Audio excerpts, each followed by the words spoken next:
네, 이 시간 말씀은 창세기 35장 16절로 29절까지 보겠습니다. 이삭의 죽음이라는 제목으로 말씀을 전하고자 합니다. 네, 이제 35장이 오늘 우리 본문을 읽었는데요. 이제 35장 이제 마지막까지 왔어요. 35장은요, 야곱이 세겜을 떠나서 헤브론에 있는 아버지 이삭의 집으로 귀향하기까지의 이야기를 다루고 있는 내용입니다. 그래서 한 네 부분 정도로 나누어져요. 35장을 한번 보면요. 첫째 부분은 1절에서 4절까지인데요. 바로 야곱이 세겜에서 베델로 출발하기 전 일행이 가지고 있던 우상들을 다 묻는 내용이에요. 그리고 둘째 부분은요. 5절에서 8절까지인데요. 야곱의 일행이 세겜에서 베델로 이동할 때 일어난 일들을 다루고 있습니다. 그리고 셋째 부분은요. 9절에서 15절 지난 시간에 했어요. 야곱이 베델에서 하나님의 복을 받고 응답한 내용을 다루고 있습니다. 그럼 오늘 이제 넷째 부분에 들어가는데요. 오늘 본문을 통해서 보면 16절에서 29절까지 야곱 일행이 베델에서 헤브론까지의 여정에 일어난 일들을 기록하고 있는데 그 안에 이삭의 죽음에 관해서 내용을 다루고 있음을 볼 수 있습니다. 오늘 본문은요. 이제 35장까지는요. 야곱 이야기의 마지막 부분이에요. 우리 그동안 계속 야곱에 대해서 야곱 이야기를 했었는데 오늘 본문을 통해서 야곱 이야기가 끝이 납니다. 여기는요. 매우 다양한 이야기가 섞여 있어요. 바로 그 내용은 가나안 땅 북쪽에 있는 세겜에서 남쪽에 있는 헤브론까지 이동 과정을 다루고 있는데 그 안에서 이동하기까지에 일어난 일들을 바로 순서대로 묶어놨다라는 거예요. 바로 5절에서요. 야곱은 세겜을 출발했다라고 말씀하고 있고요. 6절은요. 베델에 올라갔어요. 베델에 도착했다라는 것입니다. 그리고 오늘 읽었던 21절에서는요. 바로 에델을 거쳐서 아버지 이삭이 있는 고향 27절 헤브론에 다다랐다라는 것입니다. 바로 이러한 이동 과정을 통해서요. 이러한 잡다한 이야기를 그리고 가족 간의 그 사건들을 시간과 순서적으로 이렇게 다루고 있음을 볼 수 있습니다. 우리가 이제 오늘 야곱의 이야기가 끝이 나요. 우리 야곱에 대해서 야곱의 이야기를 통해서 저도 그렇고 여러분들도 이렇게 어찌 보면 야곱의 일생이잖아요. 야곱의 일생을 통해서 그리고 그 하나님을 만난 야곱의 이야기를 우리는 지금 성경을 통해서 저와 교제를 하는 거잖아요. 하나님 말씀을 전하고 듣는 거잖아요. 그렇습니다. 바로 그런 가족사적인 그런 이야기고 어떻게 보면 또 개인 이야기고 그럼에도 불구하고 또 그 안에 하나님이 간섭하셨다라는 내용입니다. 우리가 이 세상을 살아가면서요. 하나님이 없는 세상을 한번 생각해 보시겠어요? 하나님이 없는 세상을 여러분 생각해 보셨나요? 생각하기도 싫죠. 그렇습니다. 우리는요. 그 어떠한 작은 일을 한다 할지라도 그 속에는 하나님이 다 관습하신다라는 거예요. 바로 그렇다는 것입니다. 35장에 야곱의 이제 이야기를 끝으로 해서 이제 다음 요셉의 이제 야곱의 아들들 이야기로 넘어가거든요. 그렇습니다. 그 야곱의 일생을 통해서 우리가 성경을 통해서 우리가 깨달아지고 또 알고 그리고 하나님께 더 가까이 가는 저와 여러분이 되기를 원해요. 오늘 말씀 보겠습니다. 오늘 말씀은요. 창세기 35장 16절에서 18절까지 한번 보겠습니다. 그들이 베델에서 길을 떠나 에브라스에 이르기까지 얼마간 거리를 둔 곳에서 라헬이 해산하게 되어 심히 고생하여 그가 난산할 즈음에 산파가 그에게 이르되 두려워하지 말라. 지금 내가 또 등남하느니라 하매 그가 죽게 되어 그의 혼이 떠나려 할 때에 아들의 이름을 베노니라 불렀으나 그의 아버지는 그를 베냐민이라 불렀더라라고 18절에서 말씀하고 있습니다. 야곱의 일행이요 베델에서 출발하여 남쪽으로 갈 때에 라헬은 그녀의 두 번째 아들을 낳았다라고 말씀하고 있어요. 라헬이요 요셉을 낳을 때요 강구했던 또 다른 아들을 이제야 얻게 되었다라는 것입니다. 그런데요 라헬은요 또 다른 아들을 낳다가 오늘 본문을 통해서 보면 죽게 됩니다. 죽습니다. 그녀의 갑작스러운 죽음은요 이제 생각나는 게 있는데 라헬이 그 아버지의 드라빔을 훔친 그 우상을 훔쳤죠. 바로 훔쳤을 때 야곱이 라반에게 한 맹세가 있어요. 그것이 뭐냐면요. 즉 우리가 우상을 훔친 사람이 있다면 그것을 인하여 누구든지 죽게 된다라고 야곱이 삼촌에게 말을 했더라는 것입니다. 그 말이 생각나게 해요. 어쨌든 라헬이 갑작스럽게 아들을 낳으면서 죽게 되었다라는 것입니다. 근데 라헬은요 죽으면서 새로 태어난 아들의 이름을 베노니라라고 불렀어요. 베노니는요 내 슬픔의 아들이라는 뜻이 있어요. 그리고 불행의 아들이라는 뜻이 있다라는 것입니다. 그런데요 야곱은요 베노니라라고 부르지 않아요. 바로 베냐민이라고 고쳐 불렀다라는 것입니다. 이 베냐민의 이름의 뜻은요 히브리어로 벤과 그리고 오른쪽이라는 그런 뜻이 있고요 또 남쪽이라는 그런 의미가 담겨져 있어요. 그래서 히브리어 야민을 합성해서 만들어진 단어예요.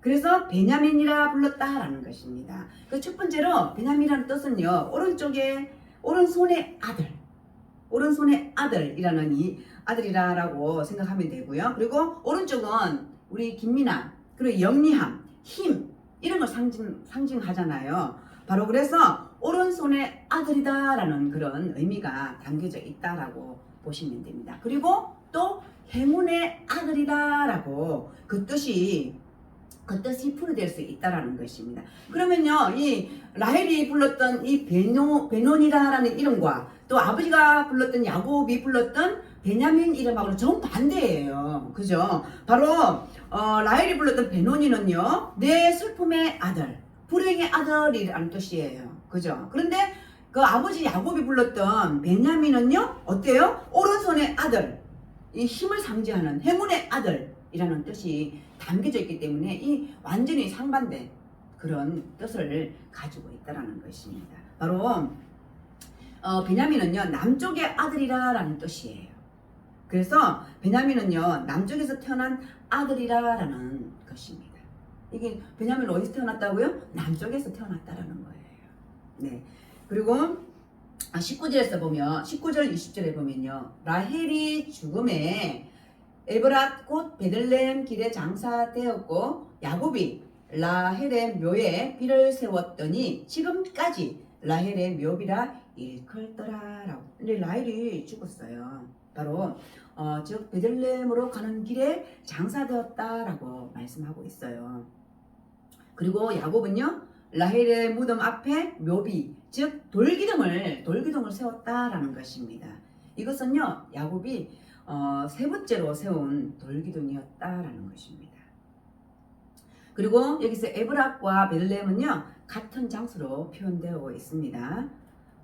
그리고 예레미야나 사무엘상에 보면요 라헬의 무덤이요 베냐민 지파 지역에 있다라고 합니다.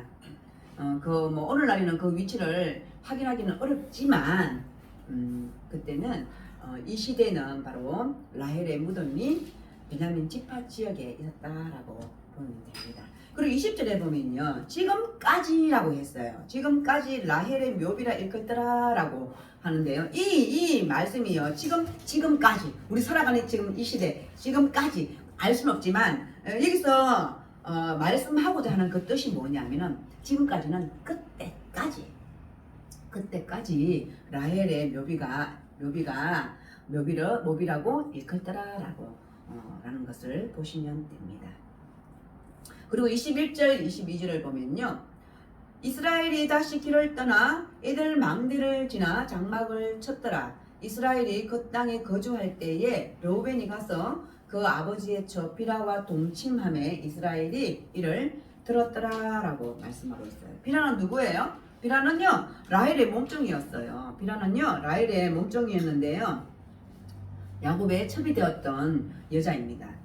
그런데 오늘 본문을 통해서 보면요, 22절을 통해서 보면요, 비라와 로우벤이 통간하였다라고 말씀하고 있어요. 이 통간 사건은요, 야곱 일행이 에델 망대를 지나 장막을 쳤던 곳에서 일어났다라고 말씀하고 있어요. 바로 에델 망대는요, 양떼의 망대라는 뜻으로 약탈자들로부터 양떼를 습격당하는 것을 막기 위해서 지어진 건물을 말씀하고 있어요. 바로 이곳은요, 베델에서 헤브론으로 가는 도중에 있었다라는 것입니다. 근데요, 로벤이 비라와 통관한 것은 바로 아버지가 데리고 사는 여자의 몸을 범했다라는 것입니다. 이건 이 세상에 지금 일어날 수 있는 일인가요? 일어날 수 없는 일이에요. 바로 이러한 행위를 범한 자는요, 레위기를 통해서 보면요, 사형에 처해야 된다라고 규정하고 있어요. 그리고 신명기를 통해서 보면요, 공동치료부터 저주를 받아야 한다라고 선언하고 있다는 것입니다. 그런데요, 그렇다면요, 우리 22절에서 로벤이 왜 그럼 비라를, 그래도 어머니잖아요, 그죠? 어머니잖아요. 친어머니는 아니지만 어쨌든 아버지의 여자이잖아요. 근데 왜 로벤은 비라를 범했을까요? 이것은요, 아주 도덕적이고 종교적으로도 잘못된 행위다라는 것입니다. 아주 잘못된 일이에요. 그런데요, 우리 로벤을 보면요, 로벤은요, 본능적으로 어떻게 보면 욕정이 강한 사람이라고 볼 수 있습니다. 왜?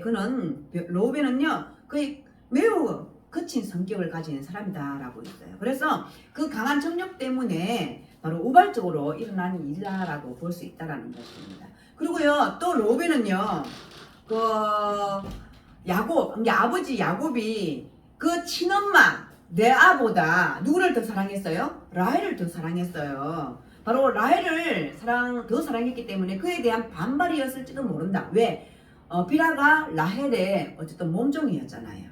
그래서 그 라헬을 더 사랑했던 것에 대한 반발이었을지도 모른다라는 것입니다. 그래서 비라를 이게 그렇게 범했다라는 것입니다. 그럴 수도 있다라는 것입니다. 그리고 이제 라헬이 죽었잖아요. 라헬이 죽었기 때문에 야곱이 비라를 혹시 라헬처럼 대하지 않을까라는 그런 생각도 있었을 것입니다. 그래서 그걸 막고자 이렇게 비라를 아마 범했을지도 모른다라는 것입니다. 그리고 또 로벤은요, 아버지 야곱으로부터 가족의 통제권과 재산권 그리고 가장권을 빼앗으려고 했기 때문이라고 볼 수 있다라는 것입니다. 왜? 장자잖아요, 로벤이. 이것은요, 마치 압살롬이 아버지 다윗의 왕권을 찬탈하기 위해서 다윗의 후궁들과 동침한 것과 같다라고 볼 수 있어요. 이런 행동은요, 우리가 우리의 생각으로는 이해할 수 없지만 성경에 있다라는 것입니다. 그런데요, 야곱은요, 로벤과 비라의 통관에 대해서 들었지만 그 어떠한 반응도 보이지 않았다라는 것입니다. 꼭 마치 딸 디나가 그 성폭행을 당했을 때에 침묵한 것처럼 말입니다. 그런데요, 정말 아무 감정이 없어서 말을 안 했을까요? 야곱이? 아니에요. 바로 창세기 49장 4절에 보면요, 바로 로반과 비라의 그 사건으로 인해서 야곱이 저주를 한다는 것입니다. 그리고 장자로서의 역할을 할 수 없게 그렇게 기도를 한다는 것입니다. 그것은 바로 아버지의 잔혹하게 그 살인 사건을 통해서 세겜의 살인 사건을 통해서 아마 아버지의 그런 저주를 받은 것과 마찬가지다라는 것입니다. 야곱이 끝으로 이렇게 말은 하지 않았지만 바로 창세기 49장 4절을 통해서 보면 내 아버지의 침상을 더럽혔으므로 네가 어뜸이 되지는 못할 것이다 라고 말씀하고 있다는 것입니다. 첫째 아들이잖아요. 첫째 아들임에도 불구하고 바로 너가 어뜸이 되지는 못할 것이다 라고 야곱 아버지가 말을 하고 있다라는 것입니다. 그리고 이제 23절부터는요 야곱의 12아들에 대해서 나열하고 있다라는 것을 보시면 됩니다. 한번 보겠습니다. 야곱의 아들은 12이라 레아의 아들들은 야곱의 장자 로벤과 그 다음 시므온과 레위와 유다와 이사갈과 스불론이요 라헬의 아들들은 요셉과 베냐민이며 라헬의 여종 비라의 아들들은 단과 납달리요 레아의 여종 실바의 아들들은 갓과 아셀이니 이들은 야곱의 아들들이요 밧단 아람에서 그에게 낳은 자들이다 이렇게 말씀하고 있습니다. 바로 23절에서 26절까지는요 야곱의 12아들에 대해서 말을 하고 있어요. 그죠? 12아들을 언급했다는 거예요. 근데 여기 보면 누구 없어요? 딸 디나가 없어요. 그죠? 딸 디나는 없어요. 그리고 막내 베냐민의 출생. 그죠? 우리 그 앞에 보셨죠? 18절에 보면 18절에 보면 바로 막내 베냐민 출생을 언급하고 있어요. 그리고 난 다음에 그 뒤에 장자 로벤의 일, 그 비라와 통관한 일, 그 일을 언급한 다음에 바로 그 뒤에 이제 우리가 읽었던 이 부분 뒤에 27절에 보면 이삭이 죽음이 나와. 이삭의 죽음이 나와요. 바로 이삭의 죽음을 언급하기 전 바로 야곱의 12아들의 이름을 요약하고 나열하고 있음을 볼 수 있어요. 제가 처음에 말씀드릴 때 순차적으로 나열되어 있다라고 말씀드렸잖아요. 바로 야곱의 12아들의 이름은요 4명의 어머니에서 태어났어요. 그죠? 그리고 큰딸 레아를 통해서 6아들이 태어나요. 그죠? 그리고 라헬의 2아들, 그리고 비라 실바 순으로 그렇게 순서적으로 이렇게 나열하고 있음을 볼 수 있습니다. 그러고 보면 레아가 6아들을 낳잖아요.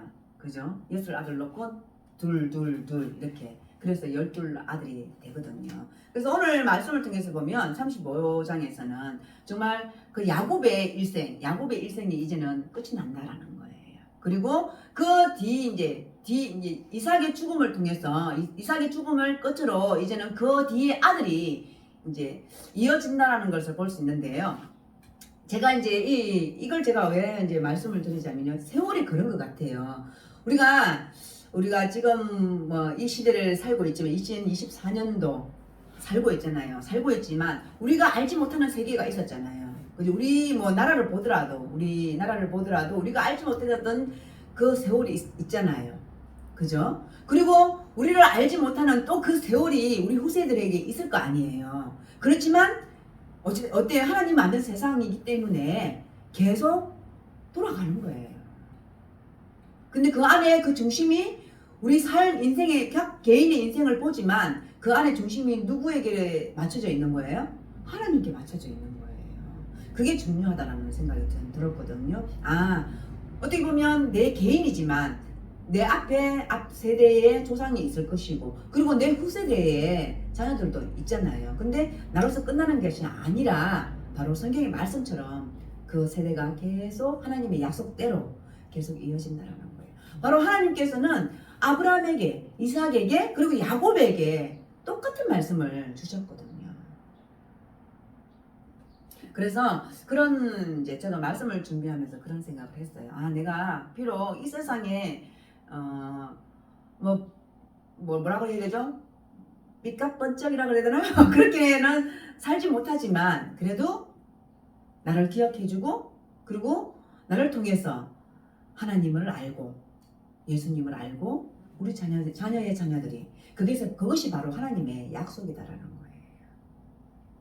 그렇습니다. 그런 생각을 했습니다. 그래서 우리는 이 세상 어떻게 살든지 간에요. 그냥 그냥 있는 그 자체로 살아드리는 것이 하나님께 영광이 되는 것 같아요. 우리가 막 범죄하지 않잖아요. 우리가 지금 야곱의 큰아들처럼 로벤처럼 그런 죄를 범하지는 않잖아요. 그죠? 그렇기 때문에 이제 우리는 그냥 이 상태로 그냥 이렇게 어떻게 보면 내 믿음이 이것밖에 안 돼요 하나님 이렇게 고백할 때도 있지만 그 자체로만 하나님이 보신다라는 거예요. 예, 그렇습니다. 그래서 이렇게 야곱의 12아들의 나이를 하면서 그의 어머니들 4명의 그 어머니들을 순서적으로 나이하고 있음을 볼 수 있습니다. 그 다음에 이제 이삭의 죽음이 나와요. 오늘 이제 제가 말씀의 제목처럼 이삭의 죽음이다라는 거예요. 바로 27절에 보면요. 야곱이 기랏 아르바의 마므레로 가서 그의 아버지 이삭에게 이르렀으니 기랏 아르바는 곧 아브람과 이삭이 거류했던 헤브론이더라. 결국에는 35장까지 야곱의 이야기는요. 뭘 얘기하고 싶었던 거예요? 야곱이요. 파단 아람에서 다시 아버지 곁으로 돌아오는 그 여정을 얘기하고 싶은 거예요. 그 아버지의 집으로 돌아오기까지 그 여정, 그 기막힌 그 어려움, 그런 일들이 있었지만 정말 그 딸의 성폭행이나 그리고 또 오늘 이게 장자 러우벤과 그 비라의 통과한 그런 사건들을 보면서도 얼마나 힘들었겠어요. 그런데 뭘 얘기하고 싶은 거예요? 야곱의 일행이 드디어 아버지 이삭이 있는 헤브론에 도착했다라는 것을 말씀하고 있다는 것입니다. 바로 야곱이요. 밧단 아람으로 떠나기 전에는요. 이삭이 어디 있어요? 브엘사바에 있었어요. 그런데요. 그동안에 헤브론으로 이주했음을 볼 수 있다라는 것입니다. 그래요. 야곱이요. 아버지 집으로 돌아오기를 원했잖아요. 결국에는 아버지 집으로 돌아왔다라는 것을 볼 수 있습니다. 그리고 28절에 보면요. 이삭의 나이가 180세라고 말씀하고 있어요. 그리고 29절에 이삭이 나이가 많고 늙어 기운이 다함에 죽어 자기 열조에게로 돌아가니 그의 아들 에서와 야곱이 그를 장사하였더라라고 말씀하고 있어요. 바로 이삭은요 180년을 살았다라는 것입니다. 180년 엄청 오래 살았죠. 오래 사는 건 중요하지 않는 것 같아요. 오래 사는 건 중요하지 않아요. 건강하게 사는 게 중요한 것 같아요. 그죠? 건강하게 사는 게 중요해요. 이삭은요 180년을 살았다라고 28절에서 말씀하고 있습니다. 이것은요 이삭이 눈이 어두워 야곱을 구별하지 못하고 야곱에게 축복해요. 그리고 80년을 더 살았다라는 것을 의미하고 있어요. 그리고 이삭의 죽음에 대한 묘사는요. 바로 오늘 성경에 읽었던 것처럼 바로 아브라함의 죽음에 대한 묘사와 매우 유사함을 볼 수 있어요. 그리고 창세기 49장을 통해서 보면요. 이삭은 아브라함과 사라 그리고 리브가가 묻혀있는 막벨라 굴에 안장되었다라는 것입니다. 이것이요 바로 창세기 49장 29절에서 32절에 묘사되어 있습니다. 그리고 그의 아들 에서와 야곱이 그를 장사하였더라라고 말씀하고 있어요. 에서와 야곱은요 함께 이삭을 장사했다라고 말씀하고 있거든요. 이것은요 이들이 에서와 야곱이 화해했음을 바로 화해했다라는 것을 말씀하고 있는 거거든요. 바로 이것은 죄 확인하는 거예요. 바로 에서와 야곱이 화해했다라는 것입니다. 네, 바로 이삭의 죽음으로 인해 가지고 이삭의 이제 생은 끝이 났어요. 그리고 아브라함도 죽고 그리고 사라도 죽고 리브가도 죽고 리브가가 함께 묻혀 있는 막벨라 굴에 바로 이삭도 안장되어졌다라는 것입니다. 네, 우리가 죽음이라 그러면요 슬프잖아요. 죽음이라는 단어를 생각하면요 우리가 슬픔을 많이 느꼈던. 근데 우리나라도 지금 많이 이 죽음에 대해서 많이 바뀐 것 같아요. 옛날에는 죽음이라 그러면 정말 슬퍼하고 애도하고 그 상심이 굉장히 컸던 것 같은데요. 요즘에 또 죽음이라 그러면 뭐 누구나 다 한 번 왔다 가는 거 아니야? 그렇게 생각해서 그런지는 모르겠지만 이 죽음에 대해서 그렇게 옛날처럼 그러지는 않는 것 같아요. 근데 그것이 죽음이 나의 가족이나 나의 부모님이나 또 나와의 관계가 있는 사람이라면 또 다르게 생각이 되는 것 같아요. 그런데요, 분명히 성경에서는 말해요. 한번 우리가 이 세상에 오면요, 당연히 죽는 건 당연한 이치다라고 말씀하고 있거든요. 그래서 우리가 죽는 것에 그렇게 두려워하지 않을 것은 우리는 가야 할 곳이 있기 때문입니다. 네, 우리는 그곳을 소망을 두고 있다는 것입니다. 창세기를 통해서 아브라함 그리고 이삭, 그다음에 요셉의 그 일까지 우리가 보았습니다. 다음에는요, 이제 또 야곱의 아들들에 대해서 우리가 또 보게 되는데요. 그렇습니다. 우리가 성경을 통해서 보는 것은요, 이 족장들을 통해서 우리가 보고자 하는 것, 이것이 바로 그의 일생일지도 있지만 일생을 통해서 우리가 깨달아져야 된다는 것은 곧 하나님, 그 예수 그리스도를 볼 수 있어야 된다는 것입니다. 왜 성경이 이렇게 낱낱이 오늘 말씀을 통해서도 보면 거짓 아닌 진실로 이렇게 다 쓰여져 있는지 우리가 한번 이 세상 살아가면서 우리가 한번 생각해 봐야 될 이유다라는 것입니다. 바로 성경은요, 그 대상이 바로 사람에 맞춰져 있는 것이 아니라는 거예요. 바로 그 하나님 예수 그리스도에게 맞춰져 있기 때문인 것입니다. 그래서 우리가 사람을 보면요, 실망할 수 있어요. 사람을 보면요, 정말 우리가 배우지 않아야 될 것들이 있을 수 있다는 것입니다. 그런데 그것이 조금 더 우리는 성경을 통해서 보면 고차원적이다라고 얘기를 하잖아요. 그 바로 고차원적인 것을 바라볼 수 있기를 바랍니다. 왜? 우리는 눈에 보이지 않는 것을 보는 사람들이잖아요. 우리가 눈에 보이는 것도 믿기 어려운데 우리 눈에 보이지 않는 것을 보지 않고 믿는 것이거든요.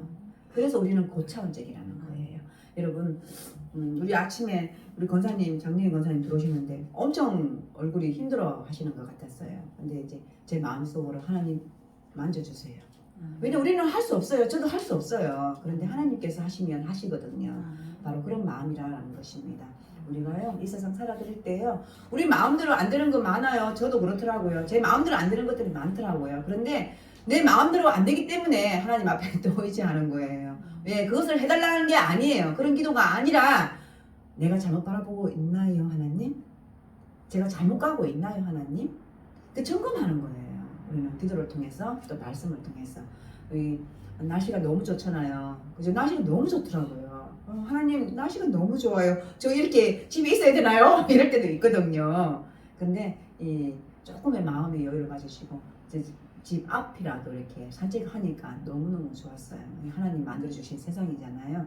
그런 거지 우리가 이 세상을, 아름다운 하나님 주신 이 세상을 우리가 물질로 막 누리는 게 아니라 마음적으로라도 여유를 가지고 누리는 저와 여러분이 되기를 바라고요. 한 주간에도 여러분 건강하게 그렇게 지내기를 바랍니다.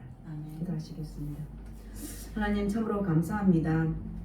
오늘 야곱의 일생을 통해서 또 창세기 35장을 통해서 또 우리가 하나님 말씀을 통해서 우리가 깨달아지기를 원합니다. 그렇습니다. 우리의 일생 또한 야곱의 일생과 똑같다라는 생각을 합니다. 하나님, 야곱이 깨달아졌던 것처럼 우리 또한 하나님을 의지하고 하나님 말씀에 순종하며 또 깨달아져가는, 또 깨달아져서 그 삶을 하나님께 드리는 우리들이 될 수 있도록 주님 도와주시기를 원합니다. 한 주간 동안에도 말씀에 묵상하며 하나님 앞에 기도하며 나아가는 우리들이 될 수 있도록 주님 도와주시기를 원합니다. 오늘 우리 사랑하는 성도님들 주님께서 지켜주시고 보호하여 주옵소서. 주님을 의지합니다. 감사드리며 예수님의 이름으로 기도드립니다. 아멘.